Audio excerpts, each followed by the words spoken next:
going to move MCQs 4. It is a very again easy. It's very not difficult task for you, for everyone. It is too much easy. How to tackle? बच्चों देखिए ये इतना आसान question दिया हुआ है कि यहाँ पर अगर फॉर एग्जांपल आप एज्यूम करें कि ए जो मैट्रिक्स है क्या है, एक जो मैट्रिक्स है आपके पास ए, और जो उसका जो मल्टीप्लिकेशन हम कर रहे हैं उसका जो ऑर्डर है, for example like this you assume करें this is the matrix and this is the order n by m, और जो बी मैट्रिक्स है उसका जो ऑर्डर है फॉर एग्जांपल सपोज करें, यहाँ पे कुछ भी हो सकता है, आप सपोज करेंगे ये होगा, उसका जो ऑर्डर है वो है m बाय p मैट्रिक्स है। सबसे पहले हम ये देखेंगे क्या ये पॉसिबल है मल्टीप्लिकेशन या नहीं, क्योंकि रिजल्ट्स के अंदर इस तरह के क्वेश्चंस बना के दिए जा सकते हैं आपको। तो आपने सबसे पहले ये चेक करना है कि आपके पास पॉसिबिलिटीज है या नहीं। पॉसिबिलिटीज अगर हमने चेक करनी, you know very well about it, कि पॉसिबिलिटी कैसे चेक करते हैं। पहले मैट्रिसेस अगर ए मल्टीप्लाई ए कर रहे हैं, अगर इसका ऑर्डर, इन दोनों का ऑर्डर जो है, इन दोनों का ऑर्डर क्या हो जाए, इसका ऑर्डर अगर हमारे पास जो है क्या हो, अगर नंबर ऑफ रोज जो है, no this is not good idea about it. ये बहुत सारे बच्चे गलती करते हैं बेटा, no this is not correct. आपने कहना है कि number of column, first matrix का जो होगा वो नंबर ऑफ कॉलम, ठीक है, एंड सेकंड मैट्रिक्स का ऑर्डर क्या चेक करना है आपने, नंबर ऑफ रोज। अगर ये दोनों आपस में इक्वल हैं तो हम कहेंगे मल्टीप्लिकेशन इज पॉसिबल। आप ये देखें, पहले मैट्रिक्स के पास क्या है, m कॉलम्स है, और दूसरी मैट्रिक्स के पास क्या है, m रोज है। तो मतलब number of rose and number of columns जो हैं आपस में, पहले मैट्रिक्स की नंबर ऑफ रो कॉलम, दूसरे मैट्रिक्स की नंबर ऑफ रोज आपस में इक्वल है, तो मल्टीप्लिकेशन इज पॉसिबल। ओके बेटा, तो अब आप ये देखें कि ये जो सारी चीजें हैं ये इट्स टू मच इजी हैं। अब देखिए फर्दर किस तरह क्वेश्चन सॉल्यूशंस हो रहा है, हमने क्या बताना है, इससे थोड़ी सी आगे की बात बतानी है हमने। आपसे ये क्वेश्चन पूछा जा सकता है, इसलिए मैं कंप्लीट इसकी डिटेल आपको बता रहा हूँ। तो अब देखें यहाँ पर ये बहुत ज्यादा आसान है कि अगर हमारे पास ए मैट्रिक्स है, उसका ऑर्डर n बाय m हो, और जो बी मैट्रिक्स है उसका ऑर्डर जो है हमारे पास m बाय p है फॉर एग्जांपल। तो अब इसका जो मल्टीप्लिकेशन के बाद क्या रिजल्ट आएगा, अगर हम a और b को मल्टीप्लाई करें तो तब उसका ऑर्डर क्या बनेगा, ये हमने बताना है कि ये क्या बनेगा। तो आपने ध्यान में रखना है, पहले मैट्रिक्स का आपने रो लेना है, दूसरे मैट्रिक्स का आपने कॉलम को पिक करना है। समझ रहे हैं, ये आपके पास रो है और दूसरे मैट्रिक्स का क्या करना है, कॉलम को पिक करना है। तो हमारे पास जो इसका रिजल्ट आएगा, उसका रिजल्ट जो आएगा वो क्या होगा हमारे पास, इसका जो रिजल्ट आएगा वो हमारे पास क्या हो जाएगा, n बाय p। ठीक है, तो मतलब इसकी कैलकुलेशन देखिए, डायरेक्ट कैलकुलेशन हमने करनी है, तो इसका रिजल्ट n बाय p इसका जो होगा रिजल्ट होगा। तो अब आप यहां पर इजीली देख सकते हैं, फिर ये n बाई p हो गया, और ये n by p you know very well this is your not correct option, option A is not correct, and option B is also not correct, and option C is also not correct, option D is a correct option. बच्चों ये बात बहुत ज़्यादा important है, और एक बात ध्यान में रखें सारे बच्चे बेटा, ये चीज़ें जो मैं आपको सिखा रहा हूँ ये सदका जारिया है, और दूसरों तक पहुँचाएँ इसको। और ये सारी चीज़ें बेटा आपको इतनी आसानी से नहीं मिलती, इसको बहुत सारे पैसे चार्ज करने पड़ते हैं, बहुत सारी चीज़ें करनी पड़ती हैं, तभी इंसान को जो है ये चीज़ें मिलती हैं। लेकिन आपको ये फ्री में कॉन्टेक्ट सारा जो है इंफॉर्मेशन और कॉन्टेक्ट मिल रहा है, सारी चीज़ें आपको फ्री में मिल रही हैं। तो बेटा इसका फ़ायदा उठाएं और पेपर्स के अंदर जो है अच्छा परफॉर्म करें, और आप जो है अपने कॉलेजेस का नाम रोशन करें और अपने असातिज़ा का नाम भी रोशन करें। The next MCQs question is too much easy। अच्छा बच्चों, this is again wonderful questions है, बहुत ज़्यादा आसान है। अब जस्ट आपने इसको सोल्यूशन नहीं करना, इसको किसी भी ऑप्शन को लेकर जो है आपने इसको सोल्यूशन करने मत बैठ जाना। सिस्टम ऑफ लीनियर इक्वेशन की तरह सोल्यूशन मत करना। आपने बस क्या करना है, ये जो पॉइंट्स आपको दिए गए हैं, कौन सा पॉइंट जो दिया गया है, कह रहा है -1, 3 आपके पास है, ये जो है इज अ सोल्यूशन। अगर ये सोल्यूशन है, क्या है, अगर ये सोल्यूशन है, तो अब बताइए कि जो गिवन ऑप्शन दिए हुए हैं उनमें से किसको सेटिस्फाई करता है। तो हम ऑप्शन ए को देखते हैं। ऑप्शन ए के अंदर क्या लिखा हुआ है, x माइनस वाई, और you know very well this is your value of x। What is the value of x? x is equal to -1 and y is equal to 3। तो हम इसमें ये पुट करेंगे तो क्या हो जाएगा हमारे पास, this is the -1, this is the -3 और this is your -4। This is not greater than 0, this is the inequality is false. ये जो इनइक्वालिटी हो गई हमारे पास क्या हो गई है, not true, not true. Okay अच्छा, सेकंड की बात करते हैं हम। सेकंड के अंदर रखते हैं, सेकंड बी ऑप्शन क्या दे रहा है हमें, हमें पास दे रहा है x plus y then is greater than 3, और इसके अंदर वैल्यू पुट अप करते हैं तो क्या रिजल्ट आएगा हमारे पास, this is the result, is too much easy, not difficult task for you. What is the x? oh yes, this is a -1, and what is the value of 3, what is the value of y? This is, you know very well, 3, and this is the greater than 3, so you know very well this is also not correct. 2 is never greater than 3, so this is not true. Okay, now we are going to move क्या कहते हैं, third MCQ's option here. For what MCQ's option here, 3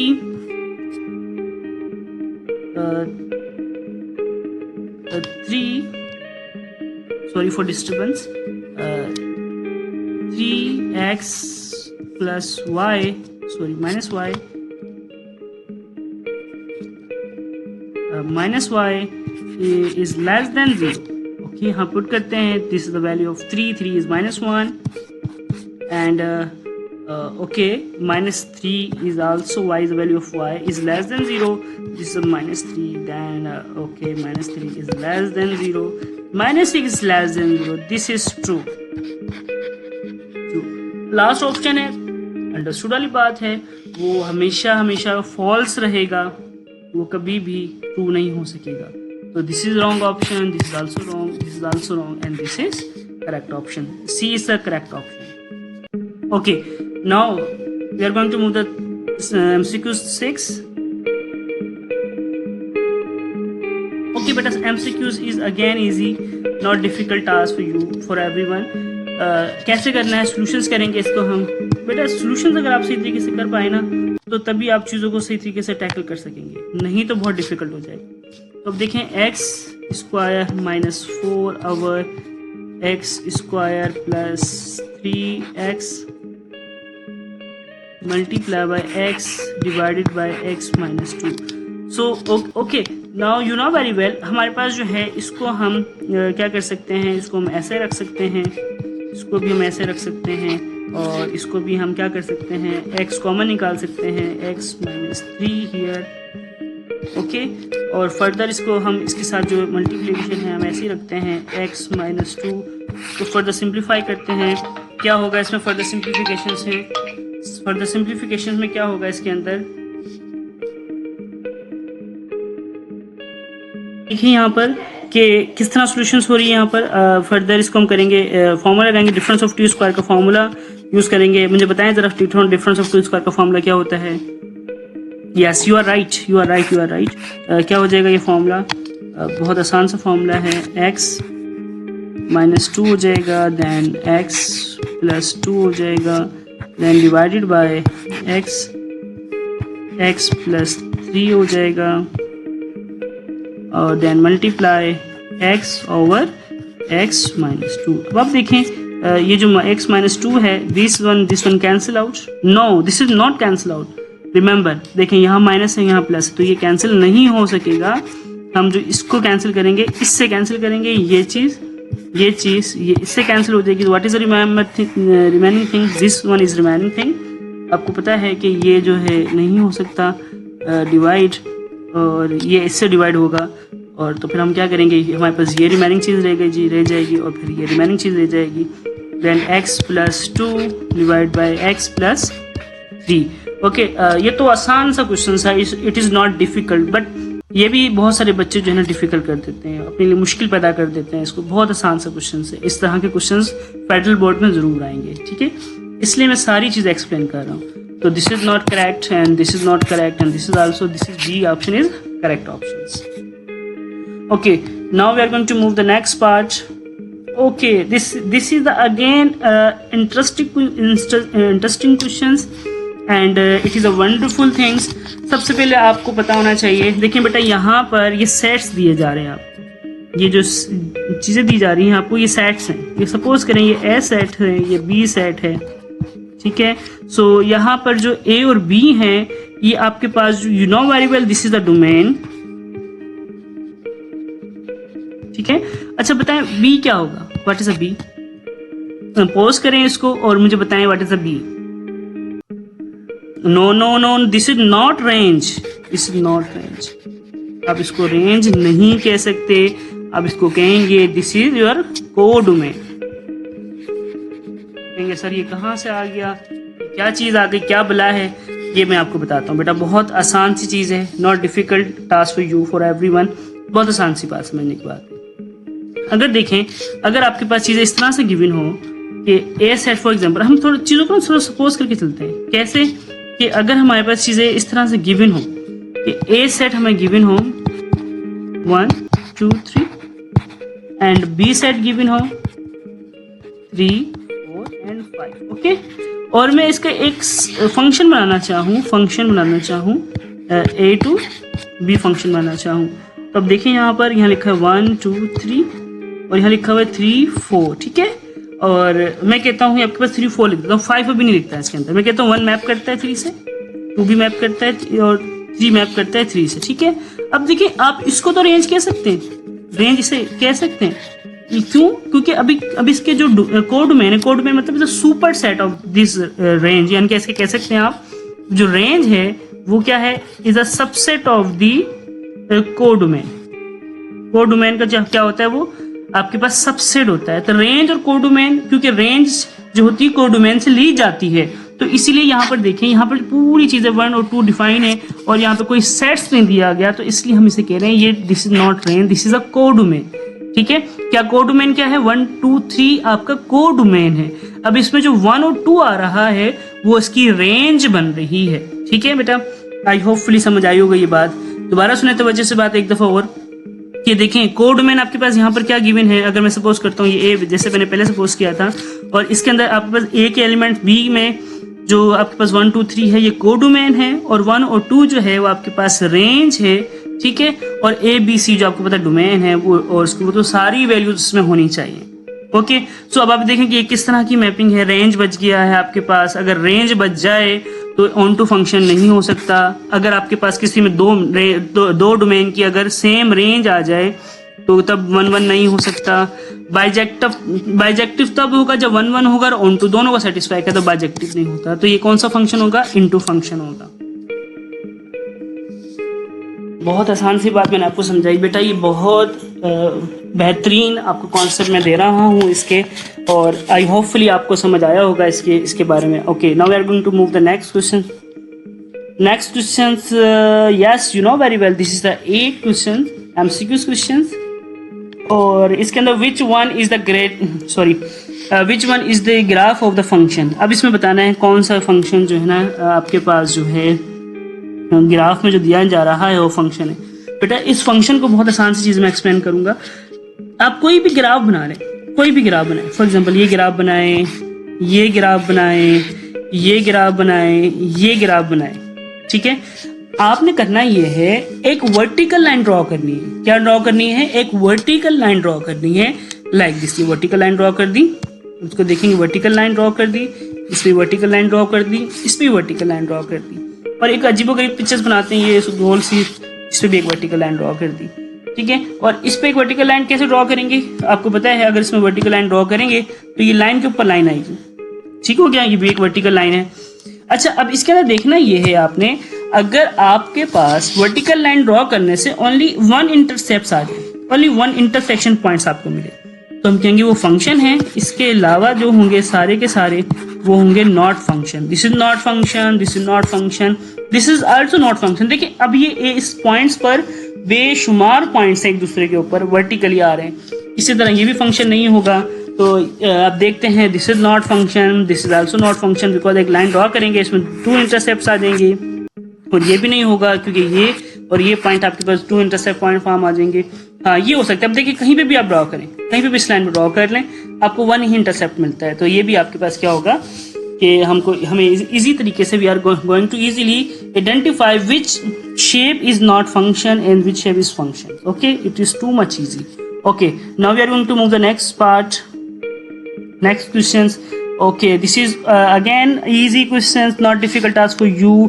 अब आप ये देखना ये है कि रेक्टेंगल्स की, काइट्स की, ट्रेपीजियम की और रोम्बस की क्या डेफिनेशन हो सकती है। आपने सबसे पहले आपने क्या करना है, कमेंट्स के अंदर इसकी डेफिनेशन बतानी है, फिर देन इसको मैं आपको फर्दर एक्सप्लेन करूँगा। आई होपफुली आपने दिया होगा, कुछ ने कमेंट्स दिए हैं, उसमें कुछ सही भी हैं, कुछ गलत भी हैं। Anyway I will discuss.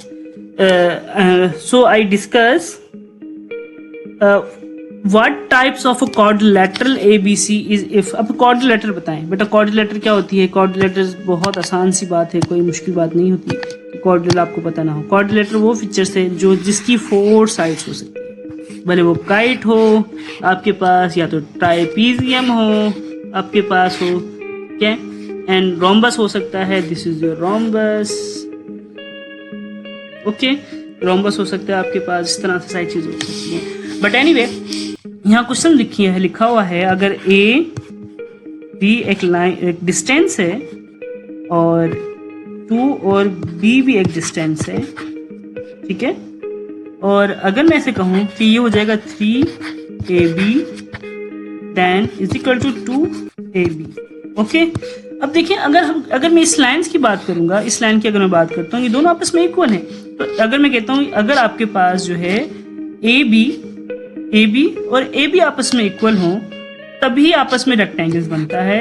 इसी तरह यहाँ पर भी, ठीक है, और इसी तरह रोम्बस में भी। लेकिन यहाँ देखें, यहाँ पर क्या है, यहाँ पर कम लेंथ की जो पैरेलल लाइंस होती हैं उसमें लेंथ का फर्क होता है, इनकी अपोजिट लाइन का फर्क होता है, जिसकी वजह से हम क्या कह रहे हैं कि आपके पास ना तो काइट आंसर है, ना तो आपके पास रोम्बस है, ना तो रेक्टेंगल है। This is your trapezium. Okay बच्चों, हमने ये बात डिस्कस की थी। अब नेक्स्ट 10 क्वेश्चंस एमसीक्यूज ये है कि फाइंड फॉर इक्विलैटरल ट्रायंगल जिसका R1 जो है आपके पास जो है R1 एंड R2 रेशियोज में R3 जो है वो क्या है, ये हमने देखना है, ठीक है, और ये चीज़ें हमें देखनी है। ये R1 R2 R3 जो है हमारे पास, इसको रेशियो में बताना है। अब यू नो वेरी वेल कि अगर एक क्वाड्रिलेटरल ट्रायंगल है, क्वाड्रिलेटरल ट्रायंगल बच्चों क्या होता है। यस प्लीज पॉज करें और मुझे बताएं। Okay, yes you are right, क्योंकि आपने सही बताया कि 60 डिग्री होती है, इसमें भी डिग्री 60, हर एंगल जो होता है वो 60 डिग्री का होता है। तो 60 डिग्री का जब होगा तो हम कहेंगे अगर 60 है, आपको पता है सारे एंगल्स आपके पास 60 होते हैं इसके। तो अगर हम इसको रेशियोज के अंदर, डिग्री के अंदर सॉल्यूशंस करेंगे तो this is 1, this is the 1 time, this is the 1 time. बहुत आसान से क्वेश्चन है। जब भी आपको इस तरह से देखना हो कोई भी ट्राइंगल्स को, कोई भी अगर इक्विलैटरल नहीं है, आइसोसेलेस ट्राइंगल है, तो वो किस तरह से होता है वो भी आप चेक कर सकते हैं। देखें आइसोसेलेस ट्राइंगल क्या होता है, जिसकी अपोजिट साइड्स आपस में इक्वल होती हैं, ये आपस में क्या होती है, अनइक्वल होती है, ठीक है। अगर कोई आइसोसेलेस ट्रायंगल है आपके पास, आइसोसेलेस ट्रायंगल क्या होता है, जिसकी अपोजिट साइड्स आपस में क्या होती हैं, इक्वल होती हैं, ठीक है। जब अपोजिट साइड्स आपस में इक्वल होंगी तब कहेंगे वो आइसोसेलेस ट्रायंगल है।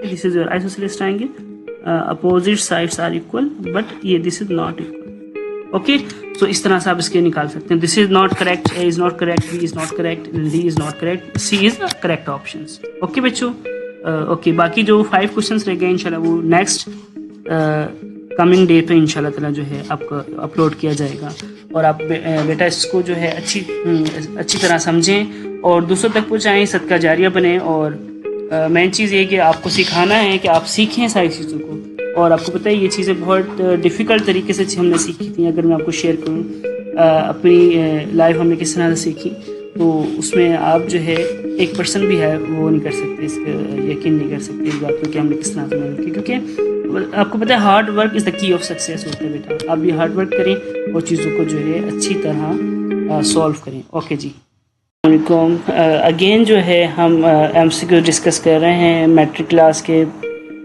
Pre board. उसमें से MCQs 11 है। कह रहे हैं कि the radius of a circular arc is 45 centimeters and internal angles is 84. What is the length of the circular arc? बेटा इसको जस्ट आपको मैं एक टेक्निक्स बताऊंगा, बाकी चीज़ें आपने खुद ही सॉल्व करनी है, मैं इसको नहीं सॉल्व करके दूंगा, आपने खुद सॉल्व करनी है। मैं सिर्फ टेक्निक्स बता रहा हूँ, उसको फॉर्मूला जनरेट करने का तरीका बता रहा हूँ।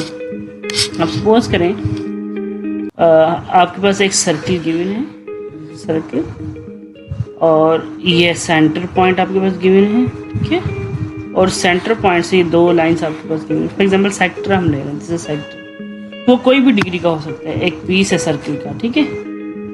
तो आप सबसे पहले मुझे बताएं कि मैं ये जो एंगल लिया है कैसे लिया है मैंने, कि मैंने एक थीटा लिया है, ठीक है, डिवाइड बाय 360 में से, ठीक हो गया।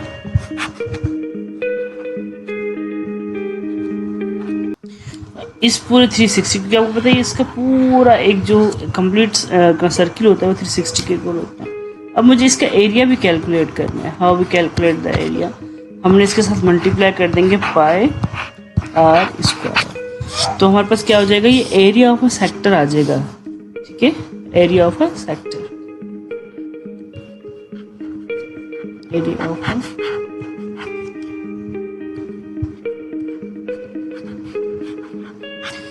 ठीक है जी बेटा। अब देखें एक और चीज़, और ये आपको पता है कि देयरफॉर जो 360 डिग्री है we are going to easily convert into radian form. This is radian form, what is the radian form, 2 pi. Okay, so हम लिख सकते हैं theta divide by 2 pi into,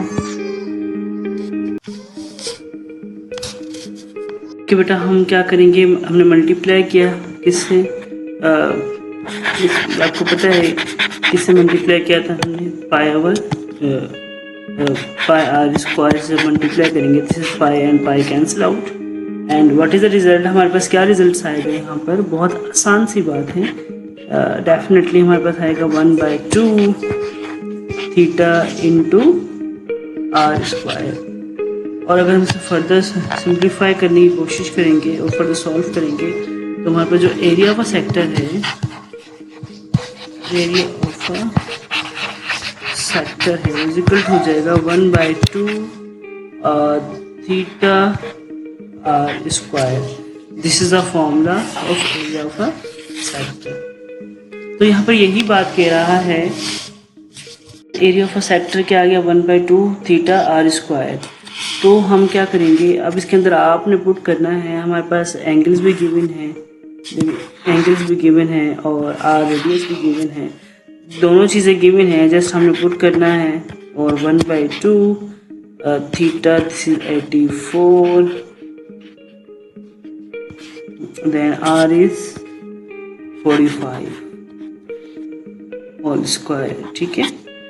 और जब आप इसको कैलकुलेट करेंगे इट्स टू मच ईजी है, तो इसका आंसर आप मुझे कमेंट्स बॉक्स के अंदर देंगे, ठीक है बेटा, इसका आंसर आप कमेंट्स बॉक्स में देंगे आप मुझे। आई होपफुली आपको समझ आया होगा। ये क्वेश्चन बहुत आसान सा क्वेश्चन था, मुश्किल नहीं था, आपके लिए ये बहुत इजी है, अंडरस्टैंड करना है बस आपने इसको। Okay, now we are going to move the next questions.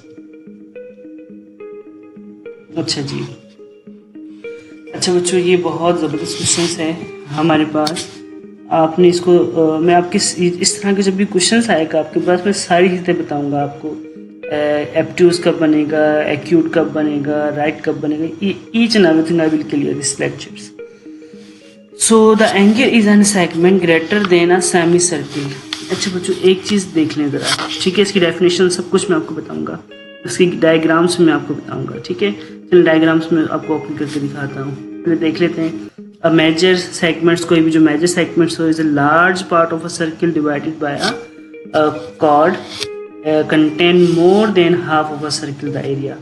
So next क्या कह रहा है, this is the boundary case where the chord is exactly the diameters of a circle passing through the center. और उसके बाद third point क्या कह रहा है, a minor segments is a smaller part of the circle less than semicircles. देखें ऊपर जो होगा हमारे पास, अगर मैं आपको एक डायग्राम से भी समझाता हूँ, इसमें बहुत आसान है। आप चीज़ को लिखना चाहें, डेफिनेशन को लिख लें, ये तीनों डेफिनेशन में से कोई भी आपसे पूछा जा सकता है। तो अब ये देखें हमारे पास डायग्राम आती है, डायग्राम बहुत ज़बरदस्त बनी हुई है डायग्राम। अब देखें अब आपने क्या देखा कि ये आपके पास क्या एक ये आपके पास एक जो है क्या कहते हैं रेडियस है, this is centre point, this is also centre points. अगर कोई लाइन सेमी सर्किल से ग्रेटर आ रही हो, ठीक है, सेमी सर्किल से, देखिए ये ज़्यादा है ना सेमी सर्किल से, और ये आपके पास जो होगी मेजर सेगमेंट्स होगी माइनर सेगमेंट्स और मेजर सेगमेंट्स, आपको पता है इस चीज़ के बारे में इसलिए। तो अभी देखिए यहाँ पर जो है ये लाइन आ रही है, ठीक है, और जब हम यहाँ से जो कि हमारे पास सेमी सर्किल से बड़े है, ग्रेटर है, तो अब हम क्या करेंगे, जब भी लाइन यहाँ बनाएंगे, ये आपने बात समझनी, जब भी ये लाइन बनेगी हमारे पास वो हमेशा एक्यूट बनेगी। क्या बनेगी? एक्यूट मीन्स 90 से 0 बनेगी। हाँ, अगर कोई लाइन सेमी सर्किल हो, एग्जैक्ट सेमी सर्किल हो, तो वहाँ पर जो है हमेशा कहीं पे भी लाइन बनाए, कहीं से भी बनाए, कहीं से भी, जहाँ आपका दिल करे वहाँ से बनाए, तो वहाँ से हमेशा क्या बनेगी? 90 डिग्री बनेगी। हाँ, और एक और चीज़, ये जो हमारे पास एक सेमी सर्किल है, अगर सेमी सर्किल से लेस हो तो वहाँ पर जो ये कनेक्ट होने वाली जी लाइन है वहाँ पे एब्ट्यूज बनेगी। ये चीज़ बेटा आपने ध्यान रखनी है। ये चीज़ अगर आपको समझ आ गई तो आई होपफुली आप क्वेश्चन भी इस तरह से अटैम्प्ट कर सकेंगे। यही चीज़ इसके अंदर लिखी हुई है, इस पॉइंट्स के अंदर लिखी हुई है, और इस पॉइंट्स के अंदर लिखी हुई है, इस पॉइंट्स के अंदर लिखी हुई है। तो अब देखना चाहेंगे अगर पीछे हम MCQs को, तो अभी देखें हमारे पास जो है वो कह रहा है semi circle greater than semi circle है, ये आपके पास सर्किल बना हुआ है, ठीक है, दिस इज सर्किल, और ये आपके पास सेंटर पॉइंट है और उससे ग्रेटर है। तो आपको पता है कौन सा एंगल बनेगा यहाँ पर जो एंगल बनेगा वो हमेशा, यहाँ जो एंगल बनेगा हमारे पास हमेशा कौन सा बनेगा? Less than 90 degree. और जब लेस देन 90 डिग्री हो तो राइट तो हो नहीं सकता, एब्ट्यूज ग्रेटर देन 90 होता है, दिस इज द एक्यूट होगा, रिफ्लेक्सिव नहीं हो सकता जो ग्रेटर देन 180 होता है। सो आई होपफुली आपको समझ आएगा बच्चों, बहुत आसान सी बात है। ये देखें, फिर से डेफिनेशन एक दफ़ा रिवाइज कर लें, इसे लिख भी लें, पॉज करें, लिखें, ये बहुत आसान सी चीज़ें मैंने आपको बताई है और ये चीज़ें जो मैंने अभी आपको बताई। Okay, now we are going to move the next MCQs part. लिखा हुआ है a point lies outside a circle, how many tangent can be. इसकी कंप्लीट इन्फॉर्मेशन आपको दूंगा। अभी देखें वो कह रहा है कि एक आपके पास सर्किल जो है, आपके पास सर्किल जो है एक हमारे पास, sorry for disturbance, sometime pen लेने में और इसको सेलेक्ट करने में इशू हो जाता है, बट एनीवे हमारे पास जो है एक सर्किल है और एक सर्किल के आउट ऑफ द पॉइंट्स है, और हम एक लाइन ये बना सकते हैं, आप ये देखें ज़रा गौर, ये बना सकते हैं, एक टेंजेंट हम ये बना सकते हैं, ये दो तरह के टेंजेंट बन सकते हैं। अगर सपोज करें हमारे पास एक सर्किल होता, वो होता हमारे पास जो पॉइंट होता वो फॉर एग्जाम्पल यहाँ होता, क्या ये बना सकते थे हम टेंजेंट? इस कंडीशन में हम टेंजेंट बना सकते थे? नो, तो हम कहेंगे हम नो टेंजेंट होगा, नन टेंजेंट, ये नो टेंजेंट, नन, कोई कुछ भी टेंजेंट नहीं हो सकता इसमें से। या तो इस तरह से कह लें आप नो टेंजेंट। चलें, ओके, मैं ये कहता हूँ कि अगर एक सर्किल है मेरे पास, तो एक पॉइंट हम ले लेते हैं और उस पॉइंट पे हम टेंजेंट कितने बना सकते हैं? ओनली वन बना सकते हैं। तो हमारे पास जो कह रहा है, तो इसमें आपके पास जो करेक्ट ऑप्शन है वो ये है, this is wrong, this is also wrong. मैंने फर्दर जो है आपको और इसे एक्सप्लेन करने के लिए मैं चीज़ें इसमें लिखी हुई हैं, आप इसको अच्छी तरीके से देख सकते हैं और हमारे चैनल पर विज़िट कर सकते हैं और इसको कंप्लीट जो है 1 से लेकर 15 MCQs आप सीखने चाहिए। जिसने नहीं भी सीखे पहले वो सारी चीज़ों को सीखे, फिर चीज़ों पर ये MCQs को कंप्लीट देखें। और ठीक है बेटा, अब यहाँ पर आप ये देखिए सारी इन्फॉर्मेशन आपको दी गई है। इस जो सेकंड पार्ट्स आपको दिया जा रहा है इसमें कंप्लीट इन्फॉर्मेशन आपको दी जा रही है, कंप्लीट इन्फॉर्मेशन दी जा रही है।